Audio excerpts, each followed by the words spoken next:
Yep. Because growing up, we lost our dad young. Yep. And How old roughly were you?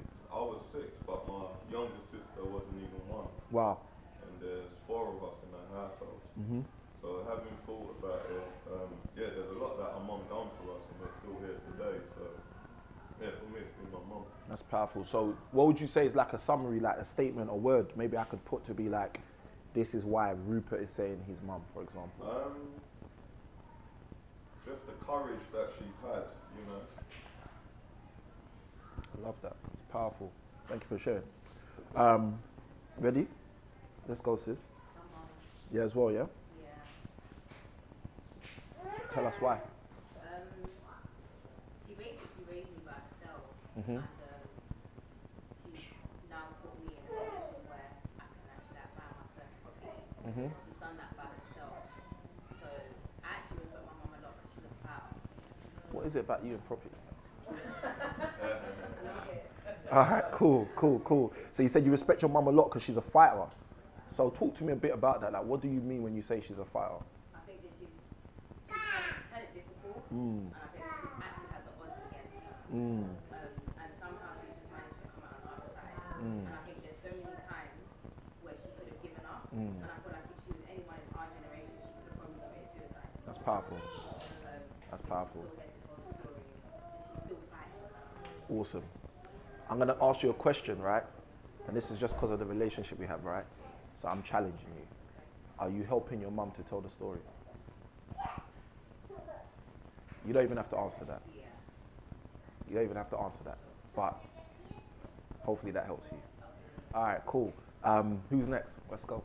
Ready? I was thinking about most of other people, and then I just felt like I should go back to my dad. Mainly Because we gave you too much time. No, I'm joking, but God. I took my time because I was like, oh, I can say this uncle, I can say that dad.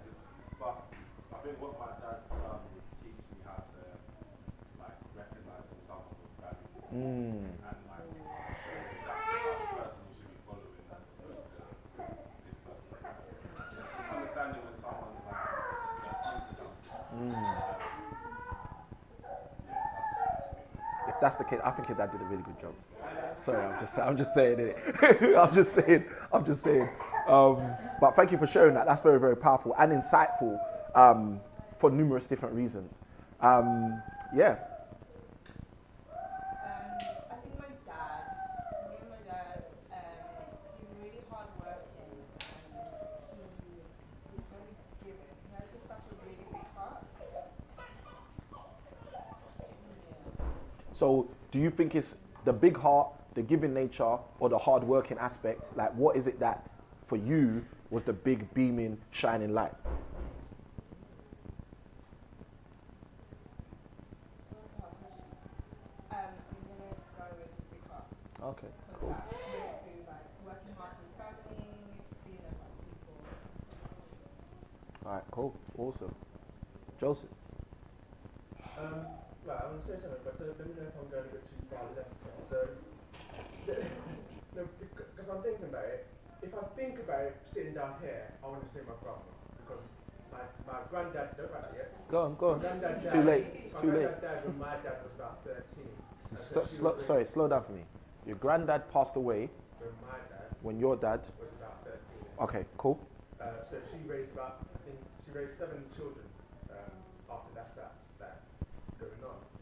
But growing up in general, my mindset goes to my older brother because he was that kind of head of protection type situation. He was one that was respected, and if I ever had any trouble, it would be him that I'd go to. So if you're talking about me just thinking about overall, then I can say my nan, but I didn't think about that as a pioneer growing up. So- It was more my brother leading me down that. All right, so let's dig into this. So why didn't you think about your nan in that way? I guess because things still ran smoothly. It wasn't like an effect that like, oh, things are getting bad and my grandma's trying because my granddad's not about. It was things still ran, so I didn't see anything different in that situation. Cool. So yeah. All right, cool. I don't know what people are thinking right now, innit? Because I don't know what people think, innit? But I know what I'm thinking right now. And I'm like, well, potentially, things ran smoothly because of the pioneer that you're thinking you don't need to mention. But the reality is, if you didn't have that pioneer doing what they were doing, things wouldn't have ran so smooth that you could even assume your brother was someone to even think about. Does that make sense? That's why, yeah. Yeah. So hopefully that helps as well. All right, cool. Everyone's gone, right? Everyone's shared. Yeah. All right, cool. So with that, we're going to jump straight in. And for those of you on YouTube, if you got answers, again, like I said, if you haven't answered already, feel free to throw that in the live chat and we can read them out and share them with the community here as well. So it's really interesting when we think about pioneers, and for me, a lot of the things that you guys have written down because of what those things actually mean. And one of the things that one of my coaches is always talking to us about is finding patterns. He's like, look, you got to do research, you got to do recon. And when you do research and recon, look for the patterns, look for the patterns. And like, he's always on this whole look for the patterns thing, right? And I'm like, all right, cool. Like, I'm a very analytical thinker. I'm a very mathematical kind of minded person. So seeing patterns is easy for me. But in the field where he asked us to look for patterns, seeing patterns was hard for me. And the reason it was hard is because it was new. Does that make sense? And whenever you go into anything new, there's always potentially going to be a level of challenge to do successfully what you may do easily in another field, right? So those of you who were in Worth and Words last night, I don't know, was that a value? Was that a little mind-blowing thing, yeah? All right. Listen. Can we leave the private jokes till the next Worth and Words session? But for those of you who were in the session who didn't hear what she just said, she said, I'm Robbie with a H now. Anyway, there was a lot of bombs getting like exploded yesterday, right? But one of the core concepts that I shared yesterday in the session, which are extremely impactful and very powerful, is that your maximum in your current ecosystem is lower than your minimum in your new ecosystem. Okay? Your maximum in your current ecosystem is smaller than your minimum in your new ecosystem. Okay? And you guys aren't going to get it. So now I'm going to have to teach it like I taught it yesterday, and I didn't want to teach it because it's going to take time, but it's going to help you. Sister. Now, okay, your maximum in your current ecosystem is lower than your minimum in your new ecosystem. All right? So let me give it to you. Right? So I want everyone to think back to like 5 years ago, right? Think back to like 5 years ago in your life. And tell me something that 5 years ago you wanted in your life to change that has actually changed now. Okay? So let's go, please. All right? And guys, with the responses, we got like, if you guys give me dull energy, let me tell you what you're going to get today. You're going to get dull energy, right? Because I don't know if you watched the replay of last month, but like begets like, right? The people that responded yesterday, should we respond again? Or? You can respond. You can respond with the same answer. You can do what I do sometimes, which is just sit there and not even answer and act cool because I did this already with the coach. You know what I'm saying? You know what I'm saying? You can look at the rest of them like, man, you man are late. You know what I'm saying? You can do that if you want to. You know what I'm saying? But I'm not saying you have to. I'm just giving you the full spectrum of what you can choose to do. You know what I'm saying? So hopefully that's all cool. Amanda. I just want to say, let me just take my chance since I missed it yesterday. All right, cool. I didn't invite it when I got home. No, but it's okay. You can get the replay, innit? Yeah, I know you prefer live. I prefer live. That's why I do the call live, innit? But you should still say thank you to your husband because due to your husband, you can get the replay, innit? So. So what did you ask me? 5 years ago, Yeah. let me know something that you wish would have changed, that has changed now. So 5 years ago, I wanted to speak at events. Yep. And obviously that's You've spoken at an event, right? So I'm just going to write event, okay? All right, let me get like 3 more answers, right? Let's go quickly, please. Who else? Perspective. Elaborate. Okay, so my perspective was left when I was younger. I thought I knew everything, but I didn't know anything. Yep. So, yeah. Were you here last month? Yeah, I was here. I just didn't say much. Was last month the month where like, because I know there was a month in this series where you just got a dagger and you was just like silent the whole time. Was that last month? No, I don't know. All right, cool. She said probably. All right, perspective. Let's just write perspective, right? The spelling went left there. Perspective. All right, cool. So this is really, really interesting, right? So The reason why I asked about last month, again, I don't know if you guys watched the replay, right? But the replay from last month, one of the things that I shared last month, which for me is extremely profound, is just about how sometimes we think we know stuff. And what we don't realize is we don't have a clue about stuff. And one of the principles that I shared last month is that just because you're speaking to someone who's of value and they speak to you like you're of value, it doesn't mean that you're actually a person of value. Do you remember? So it's powerful hearing you say that, Avril, because what it triggered in me is a reminder of the fact that there was a time where maybe, I don't want to put it on anyone else, but there was a time for myself where I thought I knew so much. And because I thought I knew so much, I would move like someone who knew so much. And I'd speak to people who knew more, but I'd act like I know so much. Does that make sense? And the problem with that is exactly what I said last month when we was talking about scorn, is pride would stop me in that scenario from humbling myself to hear from someone who could actually help me. Do you get what I'm saying? And last month, if you remember, we were talking about the prisoners. Does anyone remember that, right? And that's what imprisons the scorners. That's what imprisons prisoners, the fact that they're so focused on their punishment. And their punishment, if you think you know everything, is the fact that you think you know everything. Do you get what I'm trying to say? So that keeps them locked in chains, the fact that, oh, I know everything. But no, it's your pride, that's the bars that's stopping you from getting out and becoming a star. So hopefully that helps. All right, cool. That's rich. So let's take one more, or let's take two more. Let's take two more. But two more. Anyone else? 5 years ago, something you wanted to change, which has now changed. Property, what does, like, elaborate for me, please? Owning a house. All right, cool. So 5 years ago, you didn't own a house, and now you do own a house, right? Awesome. And is it the same house, like, that you didn't own, that you now do own? No. All right, cool, you moved. All right, say that again? That was that value as well. On top of that, property has value because I was jobless 5 years ago. All right, give me your answer. Give me, yeah, because that confused me. Sorry. Give me your answer. Don't give me Kashina's answer is my answer. Now, give me your answer. So Joseph's answer is value. So 5 years ago, now can you elaborate for me? 5 years ago, what shifted? What was it that you wanted then that you have now that you didn't have then? I wanted to be more recognized in my field. Yep. My management system didn't want to. Yep. And as a end result of that, I ended up jobless and in a partial disobedient state with God. Okay, cool. He told me to go somewhere like this. Can you elaborate a bit more, please? When I got rejected for going a bit higher in my job, I then decided to apply for a different one. Yep. Got given it after praying with my wife and stuff like this. And we felt like this is the area that we should be moving to with our children that we're homeschooling. Yeah. And I got cold feet. And that left me jobless in a state where I was like, alright, cool, well, nothing else to be obedient and listen. And since we have, I've just been away with that other job in terms of paying and the other. All right, cool. So, yeah, cool. All right, that's helpful.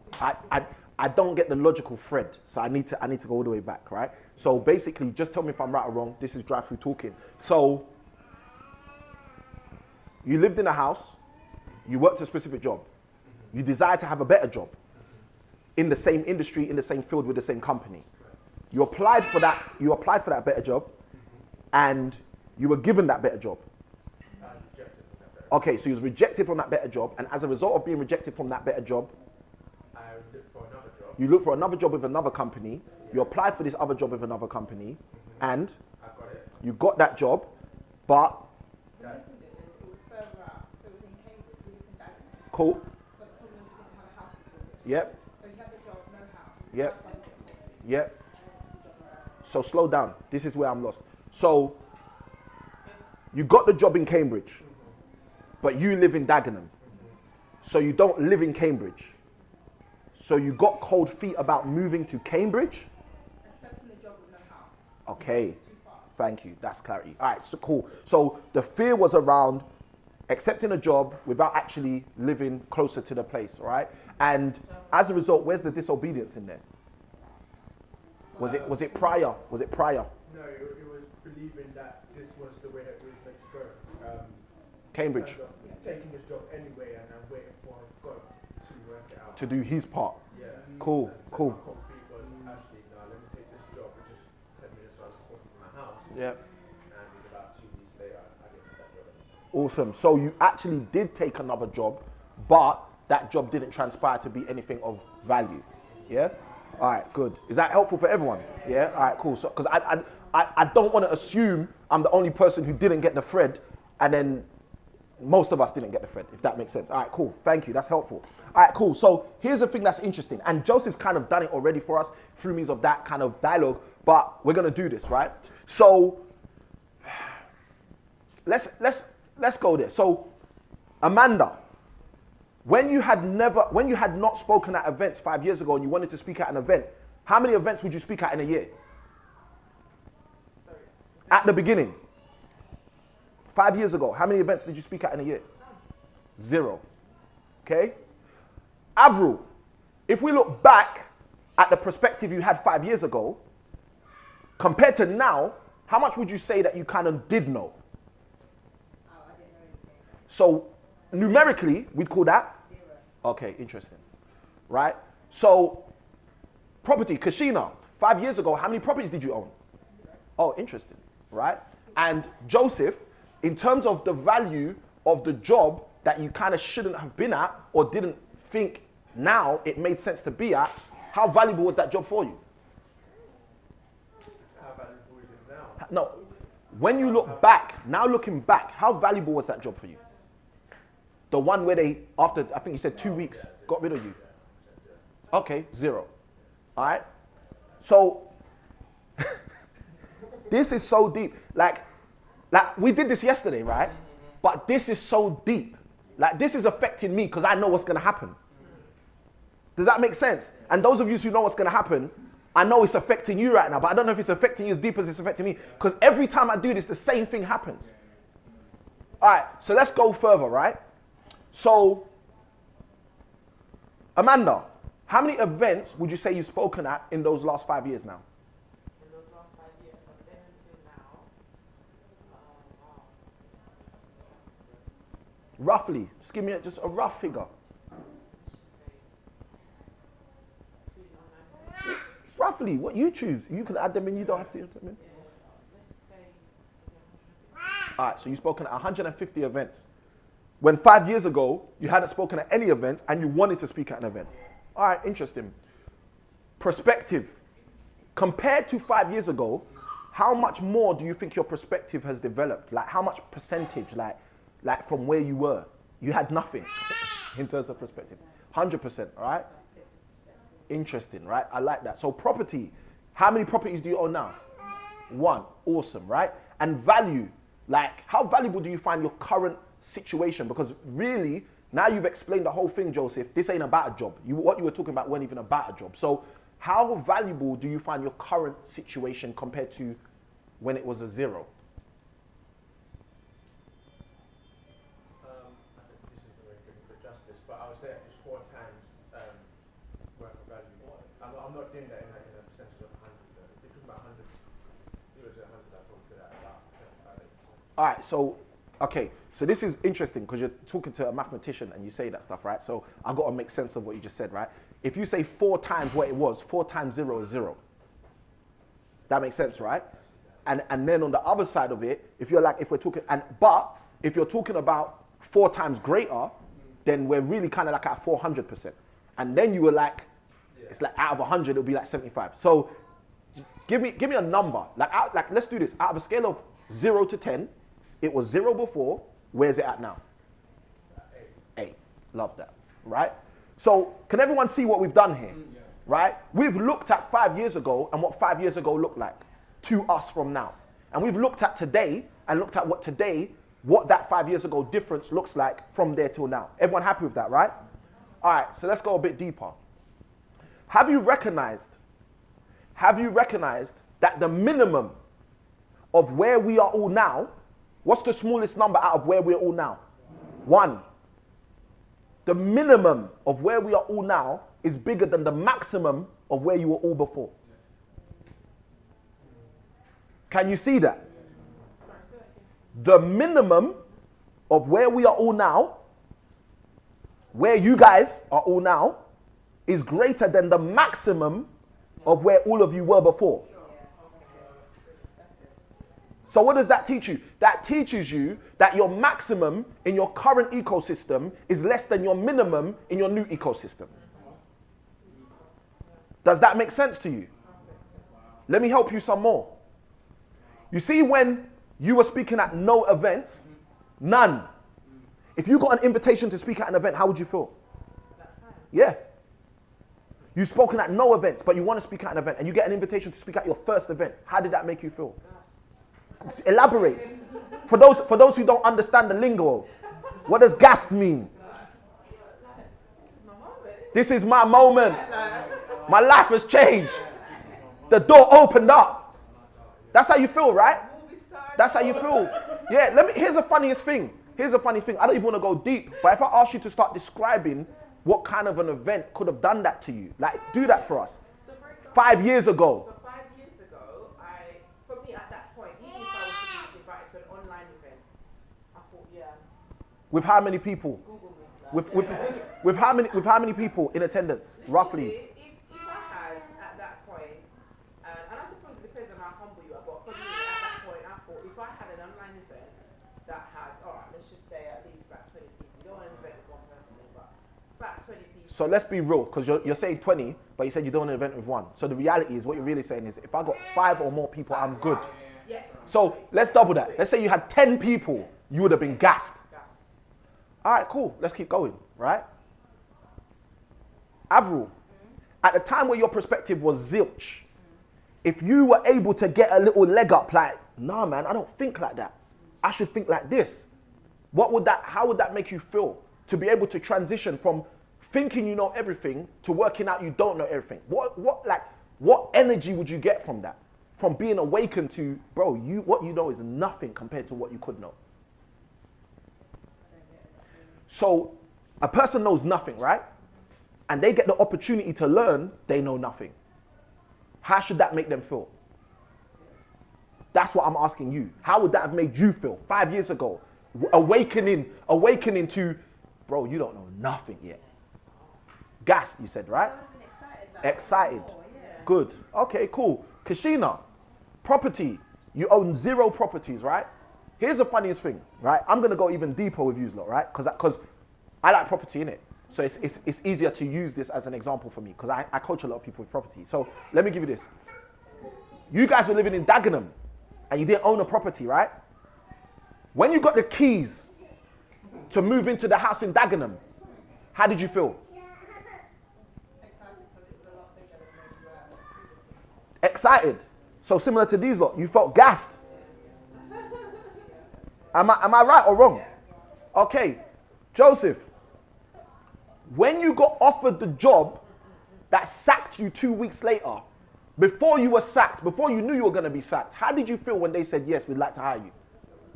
You felt excited. Do you know what we all just learned there? You were all hyped, pumped, excited about being where you were before. I hope you see what I'm sharing with you. Because if you don't see this, guess what's going to happen? You're going to stay where you are. But if you see this, you're going to recognize something. You're going to recognize the thing I'm excited about today is nothing compared to where I'm going to. I got excited about moving into a house in Dagenham because it was bigger than what I'd known before. But that, I assume, had nothing in compared to the feeling you got when you bought a house and felt like, no, I own something now.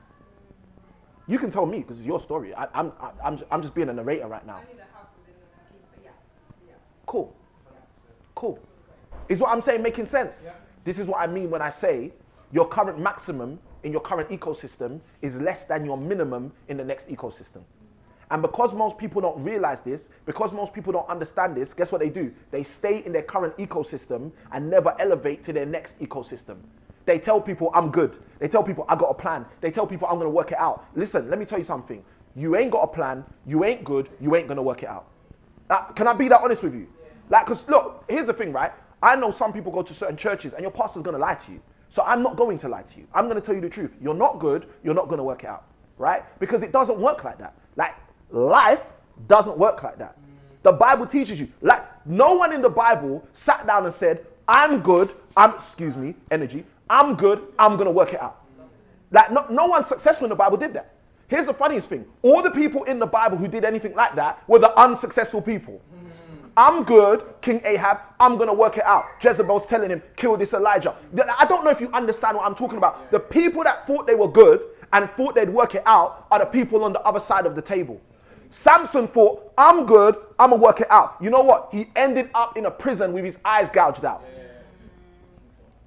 But people don't realize this because they like to lie to themselves and say, no, it's cool. I'm good, I'm going to work it out. Let me help you work it out today. Are you willing to allow me to help you to work it out today? Because here's something that's very interesting. We have written down multiple people who we believe stood out for us. So here's the funniest thing. Very few of you said, oh, this person because they had the money. But guess what? Some of us are saying, I'm good, I'm going to work it out. And what's your plan? Get more money. Guess what? What if you got the money and everyone forgot you? What if you got the money and didn't have the impact? What if you got the income, but you made no impact? Because that's happening every single day. Why? Because we got conned in the school system. We got conned to look at things and think those things are things of value when those things are of no value whatsoever. And because we don't understand how to prioritize things, guess what we do? We do exactly what I was talking about in yesterday's Wealth in Words call. We act like we are the leader. We act like we know what we're doing. And guess what? Bro, you don't know what you're doing. Sis, you don't know what you're doing. And that's the problem. Like the only problem, let me tell you the only problem human beings have. The only problem human beings have ever had since Adam is thinking they know what's going on. Only problem. Problems never changed. Listen, let me say it again. The problems never change. You think you know what's going on. That's the problem, bro. That's the problem. You think you got it solved. You think you can work it out. You think you're going to figure it out. You're not going to figure it out. And the worst thing you could do to yourself is lie to yourself and think you're any different to anyone in this book by thinking you're going to work it out. You're not going to work it out. You can't work it out. Why? Because you don't know everything. You don't know everything. This is why some people think, oh, my life is so good. Something comes left. I never knew. I never realized. I never expected. Yes, bro, because you thought you knew everything. Wow. You set yourself up for that failure. Yeah. Is what I'm saying making sense? Yeah. All right, let's go in. We're going to be in Ecclesiastes chapter 10, verse 10 to get us started for today. And today I'm going to be talking to you about the principles of pioneers. And the thing that I need you guys to understand is we've been in this series for a few months now, talking about a few things now. And hopefully you guys are getting closer to an understanding of how you can shift now, right? So I shared with you guys in the book of Proverbs that there are 4 core characters that reveal themselves in the book of Proverbs. And those 4 core characters are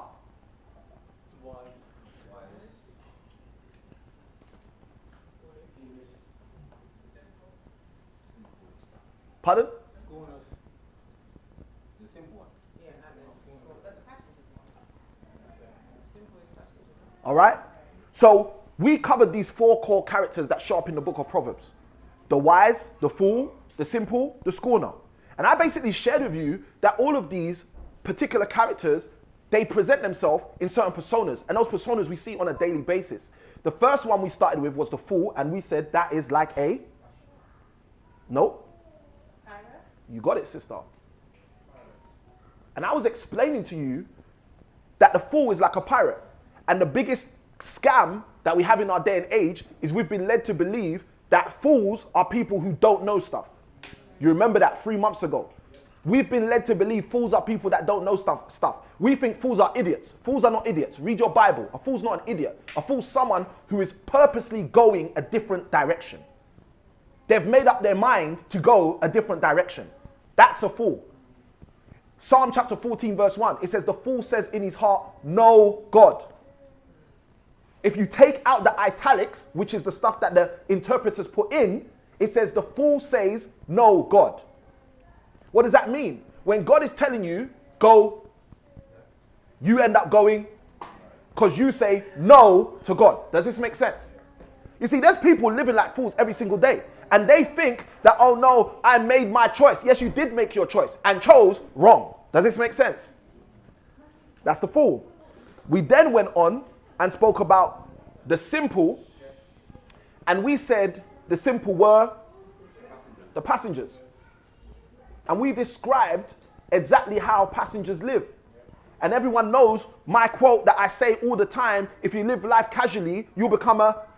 And that's what passengers do. One of the things I said last month, which I don't even know if you deeped how deep it was some people are passengers in a vehicle and think that the scenic route, the sightseeing, is an indication of the destination. Some people think because we just went past Trafalgar Square, that's an indication of where you're going to end up. Just because you drove past Trafalgar Square doesn't mean you're going to end up there. Listen, a bus with a one-way ticket to hell is going to, and it don't matter if you pass the gates of heaven, it don't matter if you pass Trafalgar Square, it don't matter if you pass every kind of house you've ever dreamed to live in, you might be seeing that, but that's not where the destination is taking you. Does this make sense? This is why so many people are jacked up in their life. Because so many people think, oh, I'm seeing this, I'm seeing this, I'm seeing this where I am. But they don't realize, bro, you're on a bus that's going to hell. It don't matter what you're seeing. It don't matter how good it's seeing. It don't matter how quickly you can explain to me how good it is the stuff you're seeing is, because you're on a bus, a vehicle that's only going to one destination. And it doesn't look anything like what you're describing to me right now. There are people that will describe, like, let me tell you something. I'm going to go into relationships because it's an easy way to explain this, right? There are people, and I did this last month as well. This is funny. There are people, right, who are in relationships that are cantankerous relationships. Like, and I'm not just talking about woman and man relationships. I'm talking about parental relationships. Certain people have got parents who are cantankerous parents, right? Some people have children who their relationship has become cantankerous. There are cantankerous relationships. How do I know that? The Bible teaches that. There's relationships that go devoid in the scriptures. Now, here's the sad thing. Some people are in these cantankerous relationships, but acting like they're sanctimonious relationships. Like, a cantankerous relationship is a cantankerous relationship which is going to ultimately end up in the environment and the place that a cantankerous relationship can end up in. Does that make sense? So you've got to do something different. You should not be a passenger, because if you live life casually, you'll become a casualty. So we spoke about the passengers and we said that's the simple. And then last month, we covered the schooner, who we said is the prisoner. Excellent. They are the prisoners. And I gave you guys the scale that I use, the scale of simplicity and scorn in the scripture. And I showed you that mapping and how it all works and how you can shift from being a fool to being wise and all of that stuff, right? So these are the four we've covered so far. So the three, we've covered so far. So this month, we're talking about the pioneers. And the pioneers are, as you guessed it, the wise. So this is why we're going to talk about the principle of the pioneers. And I'm going to share a few things with you with the time we have left allotted in order to help you guys understand how you can change everything in your life. And I just want to say this, yeah? A great big congratulations to those of you, some of you aren't even here right now, but those of you who have asked some very impactful questions at the end of all of these sessions. Because I personally, and I'm going to say this to those of you on YouTube, I personally believe the depth of understanding that has been uncovered in these sessions is way deeper than just the stuff I've been teaching, because people are asking the right questions at the end of the session, which you guys unfortunately don't end up being a part of. We still love you. All right, so is everybody with me, right? Yeah. So when Ecclesiastes chapter 10 verse 10, and I want you to see something, right? It says, if the iron be blunt. Now this is specifically talking about a tool we know today as an axe. And it's telling you if the iron, which is the end of the axe, is blunt, what has to happen? Let's see what has to happen. And you do not whet the edge, which means sharpen it, then must he put to more strength. So what this means is, if you have a tool and that tool is not optimized, it's not in the predicament where it's going to do its best, you are going to have to do way more work. So imagine this. You got a perspective which isn't optimized. Do you know what's going to have to happen? You're going to have to do more work. In order to succeed with a non-optimized perspective, you have to do more work. I'm going to tell you why you have to do more work. Because you don't understand how things really work. Is that making sense? I'll give you an example. Okay, some of you need this. I'll give you an example, right? If you think mathematically, this is a mathematical example, right? Everyone happy with that, right? We're going to do some maths, right?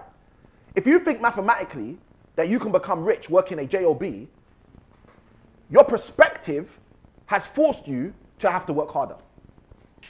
Does that make sense? Because in every job, you get paid for hours. So how do you make more money in an environment where your perspective is, I have to work harder to make more money. You have to work harder, do more, take on more hours. And the formula for becoming more tired is doing more hours. It's not the formula for becoming rich. So if you have a faulty perspective, you are going to have to work harder and potentially not even achieve what you're trying to achieve anyway. Does this make sense? All right? Same with value, property, events. It's like all of these things, everything in our life, it's all the same. Because life is all in here. It's all the same. If you have not got an optimized system to buy property, guess what? You have to work harder. If you haven't got an optimized system to understand how to recognize value and engage with value, guess what? You have to work harder. If you haven't got an optimized system in order to speak in events, guess what? You're going to have to work harder. It's how life works. It's how life works. So guess what's happening in this current world? Lots of people are working harder. You know why they're working harder? They're not working harder because they know what to do. They're working harder because what I explained earlier. They think they know what to do. See, don't be fooled by doing what everyone's doing and thinking that they're doing it because they know what to do. Does that make sense? Like Jesus said this way better than I could say it. He said, why does the road that leads to destruction, many there be that be upon it? What does that mean? That means what most people are doing is most likely wrong. But he says, but narrow is the path that leads to life and godliness, and few there be that be upon it. Now, I'm going to share this with you guys. I hope you understand this and hear this from my heart. But it is not the majority of people around you that are doing the right thing. And you might be like, but Sammy, I'm a Christian, bro. But Sammy, I go to church, bro. In your church, it is not the majority of people that are doing the right thing. If I can be that honest with you. If I can be that honest with you. In your school, in your college, in your job. Like, here's the thing that is extremely interesting to me, right? So there's this guy, right? We'll call him MM for the sake of anonymity. And MM used to work in the finance field. And he used to be a financial advisor. And he used to advise people on finances. And one day, he learned something and realized that everything he was advising people for all these years was wrong. Guess what he did? He changed. He stopped doing what he was teaching and stopped teaching what he was telling. And he started doing the new thing he learned and made a lot more money in a lot less time and started telling his clients to do the new things he had learned, and they started to make a lot more money in a lot less time. Where do you think his life was better? At the first stage or the second stage? Second stage, right? Because why? He learned the truth. He learned that what he thought was the truth before was a lie. Does this make sense? Why am I bringing this up? This is why I'm bringing this up. He was working harder before because he had erroneous ideas. But it wasn't him which made him work less harder. It was the introduction of new ideas. You see, sometimes we have to ask ourselves, who has God used to be the primary catalyst of new ideas in my life? That's some of us have an issue with that. You know why? Because we're so used to school. We're so used to the school system where you have a maths teacher and a PE teacher and an English teacher and a science teacher and a geography teacher. And you know what we like doing? We like having all these teachers. And we don't realize what it says in the first book of Corinthians, that there are many teachers in Christ, but there are only few that are fathers. There are only few that are like fathers. And here's the funniest thing. When you start to recognize, oh no, you know what? This person is a pioneer. You would do yourself an injustice to start operating like you are a pioneer. Is this making sense? Yeah. When we look back at all of these people we put here, I want you to think about the reasons we said why. And I'm going to tell you something that most people would not tell you. One of the things that every single person identified without knowing they identified is these people, I'm going to say it again, these people, I'll say it again for those of you who are writing, these people had an element of autonomy. Okay? And for those of you who don't know what autonomy is, it's the ability to do something without being told.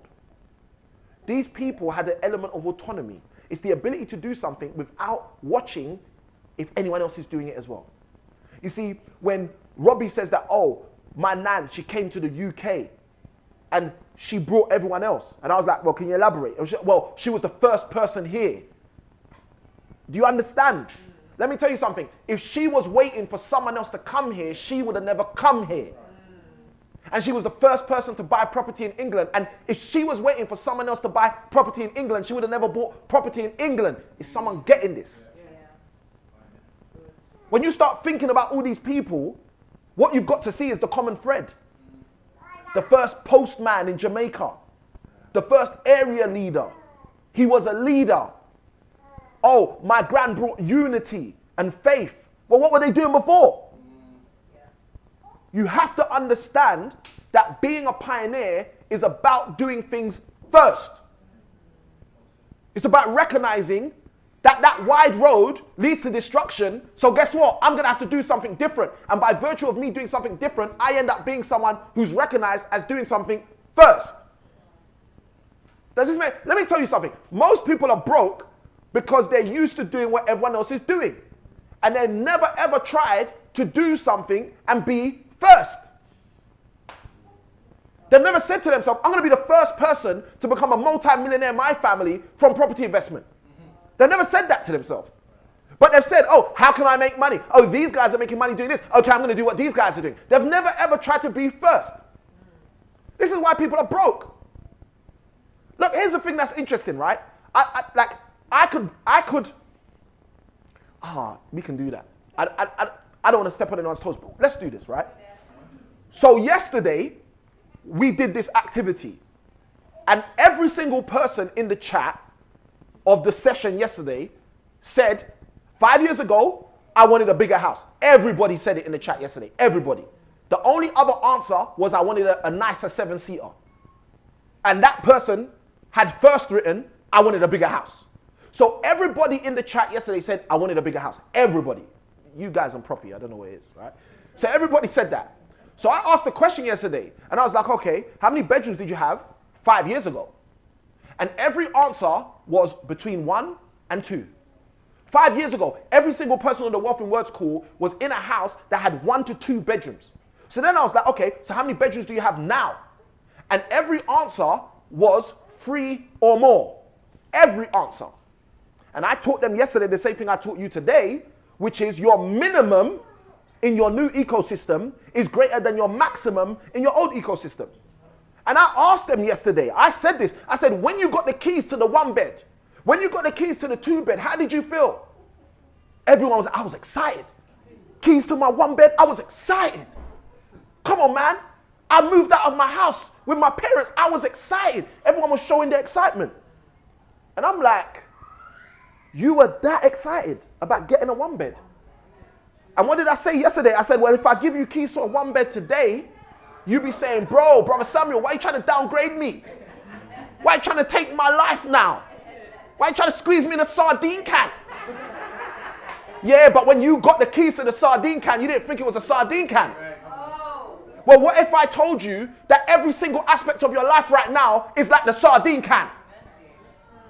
Would you wake up and say, you know what, I'm going to take this guy's word? What if every single part of my life right now is like a sardine can? What if the fact I did 60K in a month is like a sardine can? What if all my numbers were just like a sardine can right now? And my maximum in my current ecosystem could actually become less than my minimum in my new ecosystem. What if you actually lived a life like that could be true for you?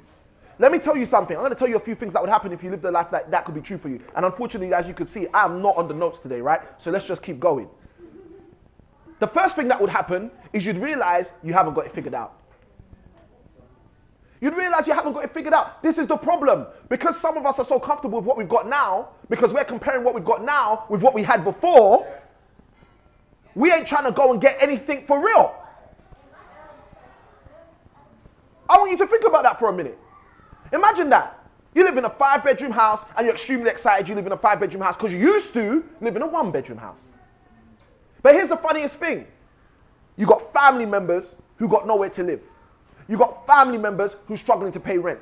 You got family members who are reaching out to you, and every time you see them, you're like, bro, I need to take care of this person, man. I need to take care of my mom-in-law. I need to take care of my dad-in-law.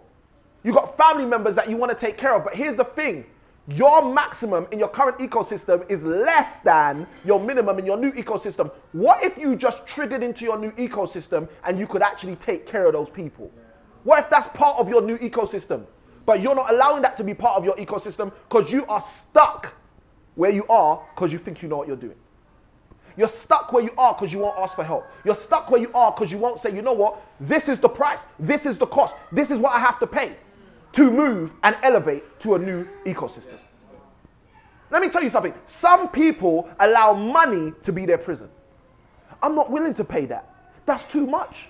People like me don't pay that. That's why people like you are where you are. Is that okay for me to tell the truth? I'll tell you how we got here. We got here because in 2016, Samuel decided to pay £20,000 to a complete stranger. We got here because in 2021, Samuel and Robbie decided to pay £30,000 to a complete stranger, to someone they met on YouTube. That's how we got here. We got here because in January of this year, Samuel and Robbie decided to drop 155k and join a program from a guy who lives in the States. That's how we got here. That's how we got here. Because you're talking to someone who isn't the person we're talking about. So unless I'm free from that, I can't help you with that. But the problem is, for some of us, we watch people who are free from the burdens that we are not free from, and we just say, that's okay for them. And we just say, but they're different to me. But when we do exercises like we did yesterday, we realize, well, we all came from one-bedroom flats.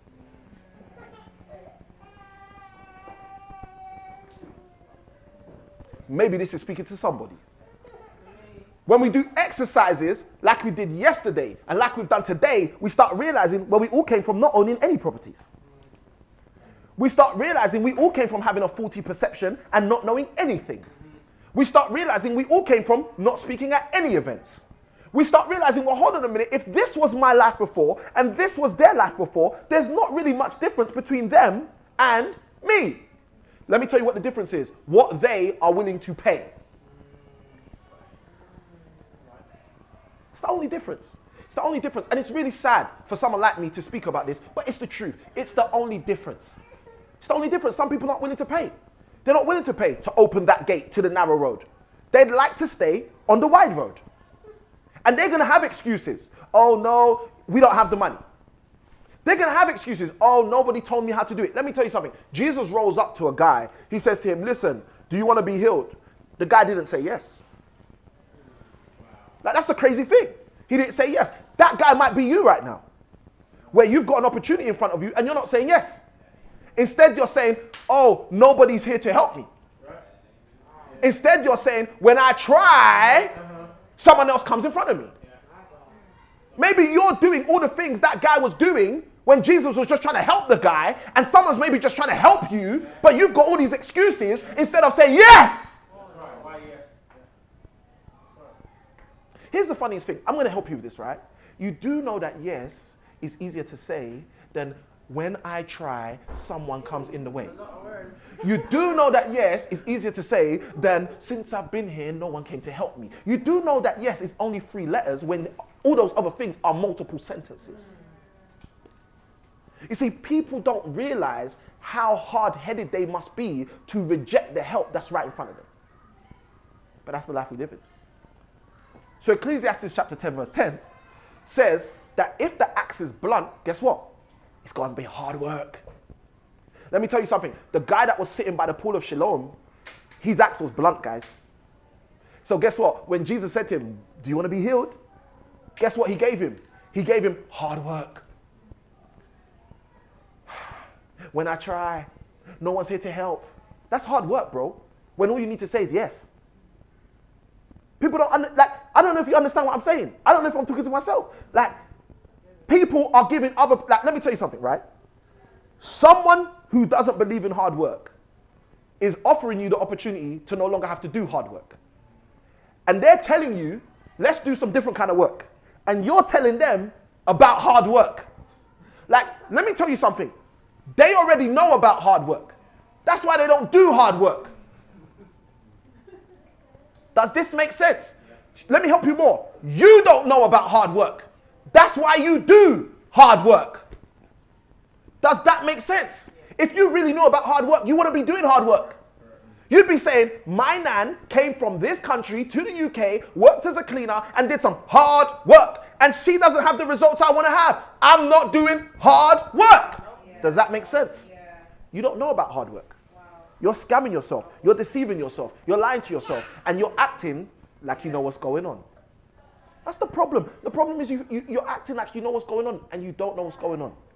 Ecclesiastes 10:10 says, if the axe is blunt, the person with that axe has to do more work. Let's see the rest of the verse. I want you guys to catch this, right? It says, but wisdom is profitable to direct.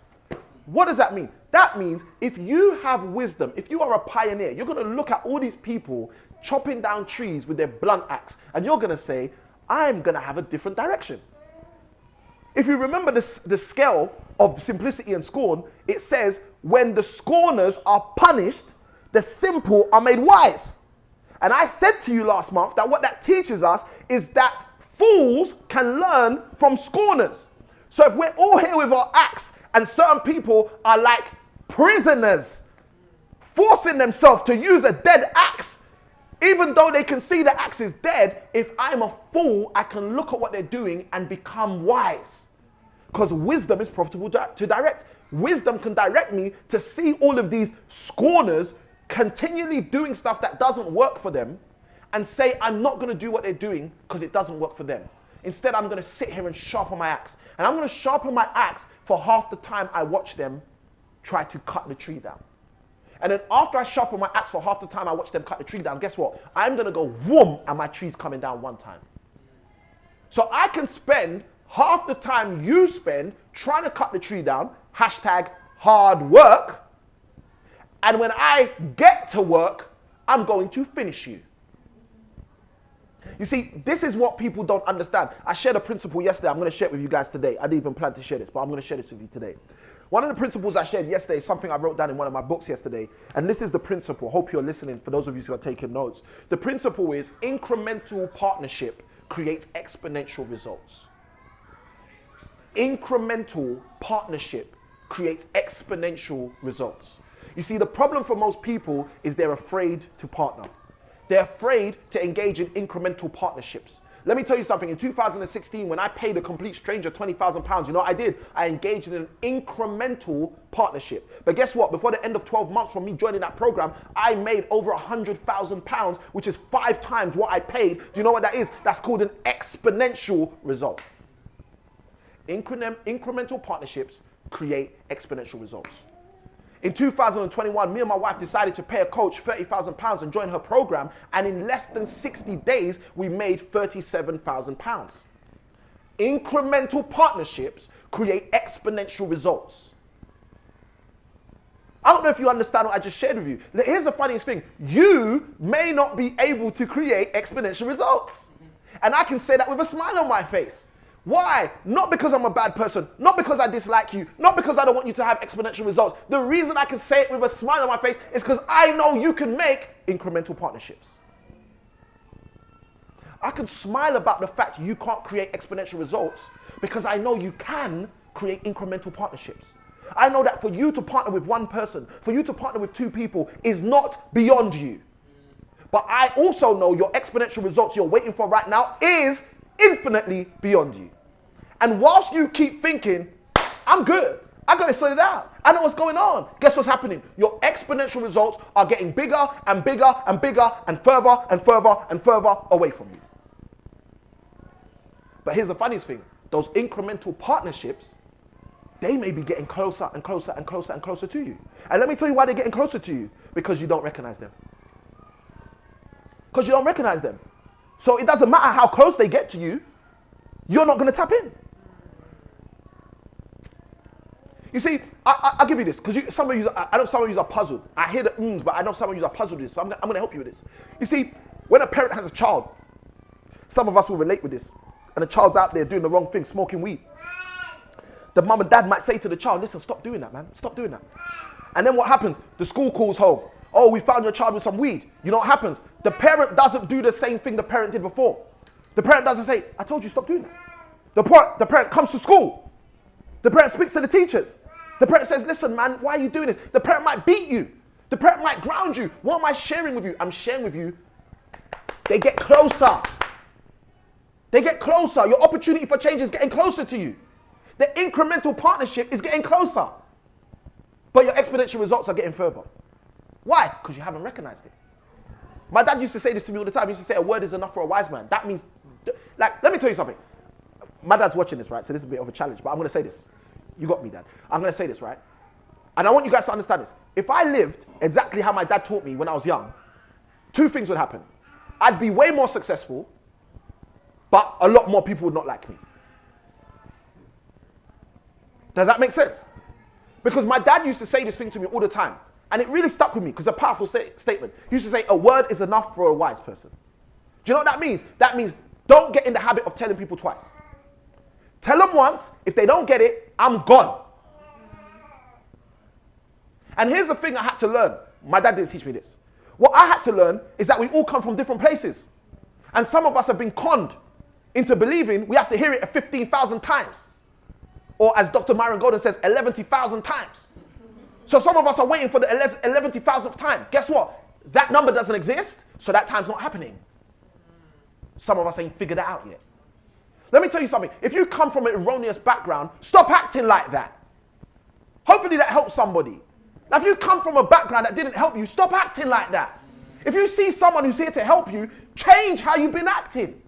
Don't keep doing what you've been doing and think you're going to get something new. You're not going to get something new. You're going to get what you've been getting because you're doing what you've been doing. A word is enough for the wise. You see, here it says that but wisdom is profitable to direct. To direct you to do something different so your results can be exponential. Incremental partnerships produce exponential results. I want you to think about that right now.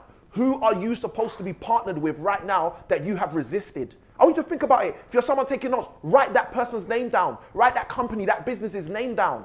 Incremental partnerships create exponential results. Let me tell you what some people do, because I used to do this, and I'm telling on me, but I'm helping you. You know what I used to do? I've got to look at Tyrone. I need to be safe, right? Let me tell you what I used to do. I used to go on a program. You know, they have like these taster sessions sometimes, right? And I'll be on the taster session, and I'm like, this is the answer. This is the answer, until they say the price. Then when they say the price, I'm like, maybe this ain't the answer. Maybe this ain't the answer. And then, let me tell you what I do then. No, listen, it gets more better, as Dr. Myron Golden says, right? That's not the worst part. Let me tell you the worst part. The worst part is then I'll start trying to find and research someone else who does the same thing for less money. And you know what I do? When I find the less money person, I'd pay the less money person. Let me say this again. When I find the less money person, I'd pay the less money person. What do you think I'm preparing myself to become? A less money person. Some people do that. Some people do that. Some people know this is my answer, but you know what they do? They go find a fake answer. Listen, if you knew this was your answer, how can you think? Oh my gosh, someone's not ready for this. Oh, let me help you. I used to do this with year 7 girls, right? Year 7 top set girls, really intelligent girls. I'd say to them, look, this is the answer. How do I get to the answer? And they'd say to me 5 plus 2. And another one would say to me 2 plus 5. And another one will say to me 4 plus 3. And some of them will get a bit snazzy, right? They'll be like 7 divided by 1. I'm like, you're thinking good right now. Then there'll be 7 times 1. And they give me all these questions to the answer. But here's the funniest thing. I used to teach this. I teach this all the time. I'm not going to teach it that way. But I want you guys to understand something. There's only one answer on the board. There's only one answer. There are multiple questions, but there's only one answer on the board. What does that mean? That means when you figure out that something, someone, some path is the answer, bro, it's the answer. The cheaper version isn't the answer. The cheaper version is something else. It's the cheaper version. Does this make sense? Like, this is why when the Bible says that there's only one way to Christ, there's only one way to heaven, there's only one way to God. Let me tell you something. There isn't another answer. Stop trying to find the cheaper answer. Oh, you know what? I'm going to follow Islam. The reason I'm going to follow Islam is because you get 7 wives. Like, bro, that's not a different... It's not the cheaper answer. Like, that's not solving your problem. Like, this is the answer. So choose the answer or recognize, I didn't choose the answer. Because let me tell you something. That will help you. It will help you. People don't realize how liberating it is to say to yourself, I know this is the answer, but I didn't choose it. That will help you. What did Jesus say? Okay, I'm going to help you guys because I want you guys to understand this, right? The book of Revelation, it says something so beautiful. It says, I would rather that you're hot or cold because if you're lukewarm, I'm going to spew you out. I always ask myself, how comes the worst punishment came to the people who were in the middle? And it makes sense because they hadn't done the one thing God gave us the power to do. They hadn't decided. They didn't decide. God allowed you to decide. From Genesis, he gave us the ability to decide. That's why Adam messed this whole thing up. I don't know if you get it. From day one, the one thing he wanted you to do was decide. Me or someone else. Me or something else. Me or someone else. Me or another path. The first thing he wanted us to do is make a decision. And guess what? In Revelation, the worst thing you can do is not make a decision. If you reject the answer, but don't lie to yourself and say, oh, I'm kind of like in a kind of like one day kind of like, bro, sis, you're hurting yourself because that's called delusion. You're telling yourself you're in with the answer, but the reality is you're not in with the answer. So you're living your life like you're in with the answer, but the reality is you're not in with the answer. And what does that create? That creates that mentality again. I know what I'm doing. And you don't know what you're doing. Because when you talk to someone who's already got the answer, they're going to be talking to you like you haven't got the answer. Why are they going to talk to you while you haven't got the answer? Because they can see you don't have the answer. So why would you now still try and talk to them like you've got the answer? Because of pride. You see, pioneers are different. And I'm going to share with you 3 reasons why pioneers are different. And for those of you who are watching, if you're getting value, just write the word value in the chat. Share your key takeaways in the chat as we go further. We read in Ecclesiastes chapter 10:10 that when the iron is blunt and the guy does not whet the edge, he doesn't sharpen the axe, he's going to have to do more work, hard work. But it goes on to say wisdom is profitable to direct. I'm going to tell you why. Because pioneers make priorities to take precedence. Pioneers make priorities to take precedence. Let me tell you what one of the priorities we all have as a human being is. It's to decide. One of the priorities we have as human beings is to decide. Bro, decide if she's going to be your wife or not, bro. Bro, stop spending time with her like she's your wife if she's not going to be your wife. Decide, bro. Is what I'm saying making sense? Mum, decide she's going to be your daughter, like, and not your brethren. Like, are people hearing me? Because there's a whole bunch of mums out here who, because they ain't got a man out here, they're trying to make their daughter their best friend out here. Your daughter is not your best friend, whether you think she is or not. And when she wakes up from the delusion, she ain't going to treat you like her best friend. Is someone getting what I'm saying? Yeah. Decide. Because if you're a mum, decide to be a mum. If you're a dad, decide to be a dad and not Jack the lad. Is what I'm saying making sense? Just make a decision. If you want to break the back of lack in your home, decide. Don't be the idiot, or whatever the word is. Don't be that guy who's out here trying to tell people, I'm going to change my family's financial circumstance, and you are not changing your family's financial circumstance. Decide. Decide. This is my wife, and all the rest are something else. And it ain't my wife. Is this making sense? Like, bro, listen, some of you don't understand how deep this is, right? I just said it to you a moment ago. This is the first thing God wanted Adam to do. How do I know that? It's what he trained Adam to do. God looked at man and said, this guy's not good on his own. He put the man to sleep. Spoke about that yesterday. And when he put the man to sleep, what did he do? Take out the rib, made a woman, brought the woman to him. And what did Adam have to do first? He had to decide that a monkey was a monkey, a giraffe was a giraffe. The first thing Adam had to do before he could discern was decide. He had to say, no, this is a monkey. No, this is a giraffe. No, this is a kangaroo. No, these are not my wife. And then he says, wow, this is flesh of my flesh, this is bone of my bone. She shall be called, whoa, man. She's like me. Do you understand what I'm saying? Like you've got to recognize the monkeys trying to tell you they're going to make you rich. And you got to decide you are a monkey. And you got to recognize the giraffes telling you we're going to make you rich. And you got to say you are a giraffe. And then you got to recognize the person that God has called to help you become rich. And you've got to say, this is the one. It's what you got to decide. Are people understanding what I'm talking about? You just got to decide. Let me tell you, deciding isn't hard. Deciding isn't hard, but you have to decide. Is this helpful? Let's jump into a few of these principles. I see value in the chat. All right, you guys are getting this. All right, here's the first principle. Proverbs chapter 1, verse 6. I'm going to show you something, right? Hope you guys are going to get this. I'm hoping you guys are going to get this, right? Because my dad used to say, my dad still says, a word is enough for the wise, right? And I didn't understand what that meant when I was young. And I thank God that I've got a better understanding of what it means. But I'm going to show you biblically what it means. Is that okay? Because it's going to help you. Proverbs chapter 1, verse 6. All right? Proverbs chapter 1, verse 6. Let's go. Proverbs chapter 1, verse 6. So that you've got this, right? For those of you who are taking notes. Pioneers use principles, use parables, and use proverbs. Do you understand that? Pioneers use principles, use parables, and use proverbs. When you meet a true pioneer, they will have principles that they live by. They will have parables to help you live the way they live. They will have proverbs to show you very quickly in 2-liners, 1-liners, 3-liners, exactly a whole bombshell of stuff that you couldn't have learned reading for 2 days. That's what pioneers do.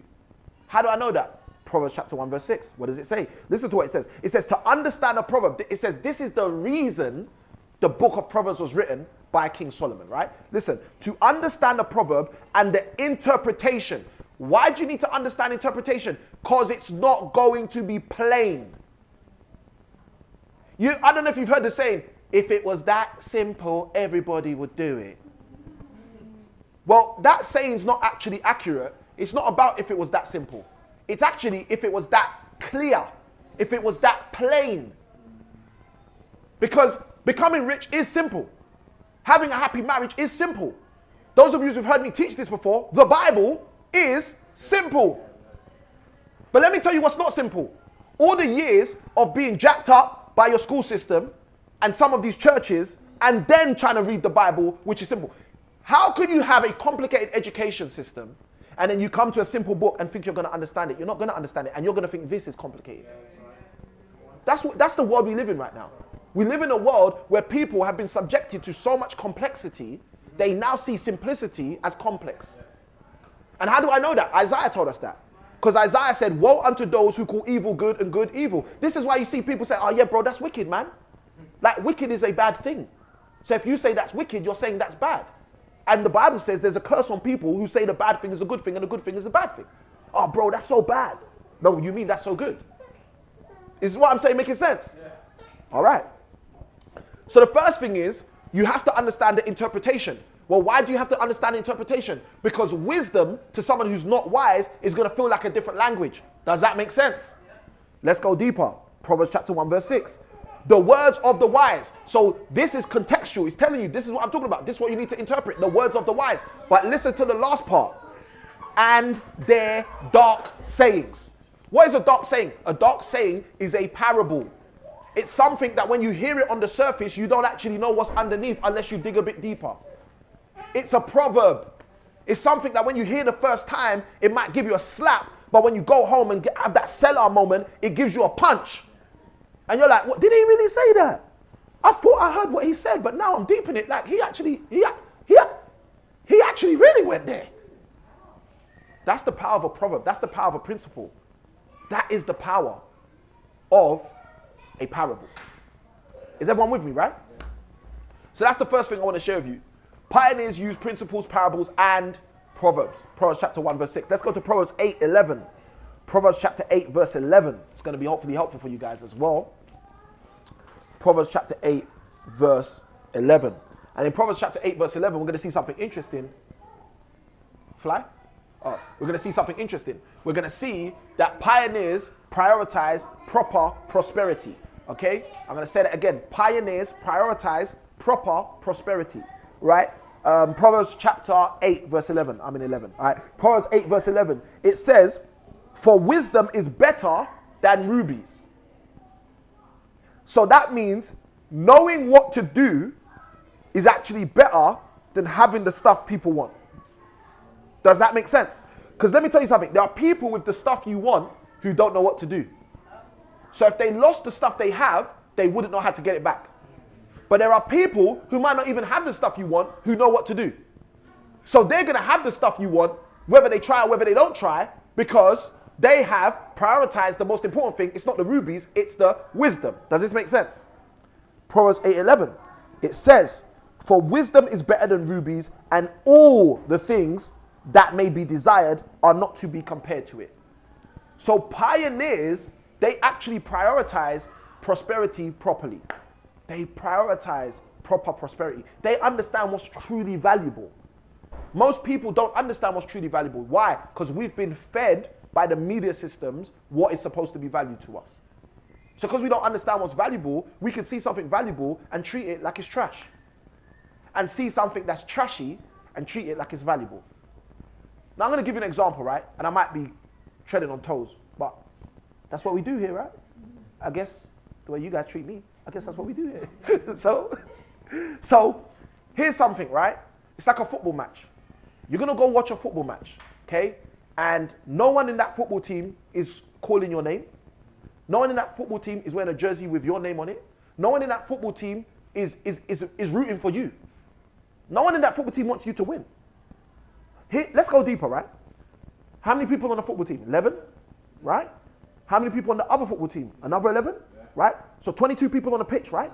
2 managers, right? 24 people, right?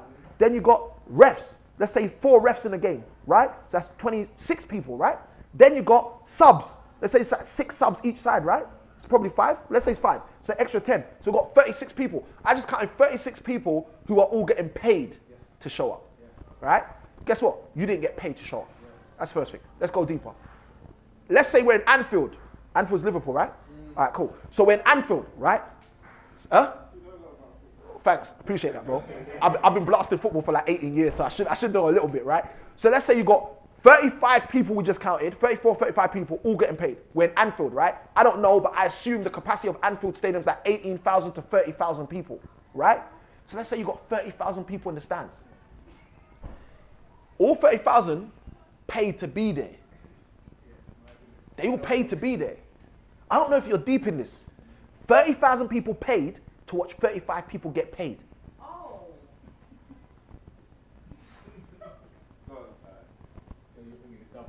Oh no, say that. Say it. So the capacity of Anfield is actually double what I'm... I don't know, but I'm like, It's- most football stadium, like big teams, it's like minimum 60. All right, so minimum 60,000. So 60,000 people paid to watch 35 people get paid. Maybe at least, what, £100 a ticket? Well, I didn't even know ticket prices. At least. Proper tickets about £1,000. And we're not talking about sponsorships. We're not talking about... Do you understand what I'm talking about? Why am I saying this? The reason I'm saying this is because I want you to understand how stuff works in life. People are looking at trash and making it their treasure. And then they're looking at treasure and treating it like it's trash.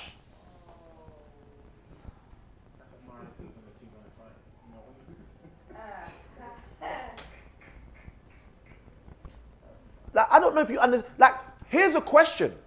How did 60,000 people end up looking at trash like it's treasure? It's a good question to ask. Because asking that question can help us work out, maybe, every now and then, when we're looking at trash and thinking it's treasure. How does 65, like, can 60,000 people get it wrong? Yes. And guess what? That's only one stadium. There's a lot more stadiums in the country. There's a whole league that goes a whole year. And that's just one league out of multiple leagues, out of multiple countries, out of multiple nations. Like, are you getting what I'm talking about? Is it ain't 60,000 people getting it wrong, bro. It's a lot more. It is the Broadway. And the problem is, when we think, I got it figured out. I know what I'm talking about. I'm all right, bro. Don't worry about me. I'll be okay. I'll catch you on the other side. You're not going to be on the other side, bro. Because you have looked at trash and made it your treasure. Is this helpful for someone? Yeah. Let's go to the last verse where we wrap up. Proverbs chapter 8, verse 22. Same chapter. Let's do this. And what I want to show you here is that pioneers seek primary positioning. Now, I know some of you are going to hear this and think, yeah, man, I'm a pioneer. I want to be at the top. I want to be number one. No, that's not what I mean, right? So I'm going to explain what I mean. When I say pioneers seek primary positioning, I'm talking about primary, i.e., how was this stuff set up? Who's supposed to be at the top? You see, what most people think is to be a pioneer, I have to be the guy at the top. Proverbs chapter 8:22. A lot of people think I've got to be the guy at the top. I've got to be the guy who's in charge. Well, pioneers don't seek that kind of positioning. They seek primary positioning. Primary positioning is, I am the Lord thy God, and above me there is none else. Do you understand what I mean when I say primary positioning? How is this stuff actually made? Who's supposed to really be in charge? This is why when you read the New Testament, it tells you the cheat code. It says those who are led by the Spirit of God are the sons of God. What's that telling you? Primary positioning. I'm going to be led by God so I can be a son of God. Does that make sense? Pioneers seek primary positioning, not to be the primary position. Making sense? Proverbs 8:22. Let's read this. It says, the Lord possessed me in the beginning of his way before his works of old. So this is telling you that wisdom was here before a whole bunch of other things were here. Does that make sense? This is why it's more valuable to you to have wisdom than to have rubies and to have all the other things that are desired. There's so much more I can share, but because of the time, I'm going to be out of here. I'm going to close in prayer, and then we're going to take questions, comments, shares. And those of you who are on YouTube, feel free to throw your questions, comments, shares inside of the chat, key takeaways inside of the chat, and we'll be blessed by those as we wrap up. Heavenly Father, I just want to say thank you for today. Your word declares that this is the day the Lord has made, and we shall be glad and rejoice in it. Father God, I appreciate you for being able to share with us your keys, your nuggets, your gold, your jewels. And I pray, Father God, that we'll be those that look upon your keys, your nuggets, your gold, your jewels as keys, nuggets, gold, and jewels, and not, Lord Jesus, as swine who look upon pearls in the wrong way. I pray, Father God, you continue to help us, you will aid us, you will assist us in order for us to be exactly what you've called us to be, so that we'll be able to operate with you, ruling and reigning in this earth as well as the one to come. In the mighty name of Jesus, I pray, amen, amen, and amen. All right, with that being said, we're going to open it up. Questions, comments, shares, over to you guys. Let's go. Awesome. And for those of you joining us on YouTube, we're out. Lots of love, blessings. We'll see you next month by the grace of God. All right, let's go, guys. Questions, comments, and shares. Who wants to go first? Brother Damani.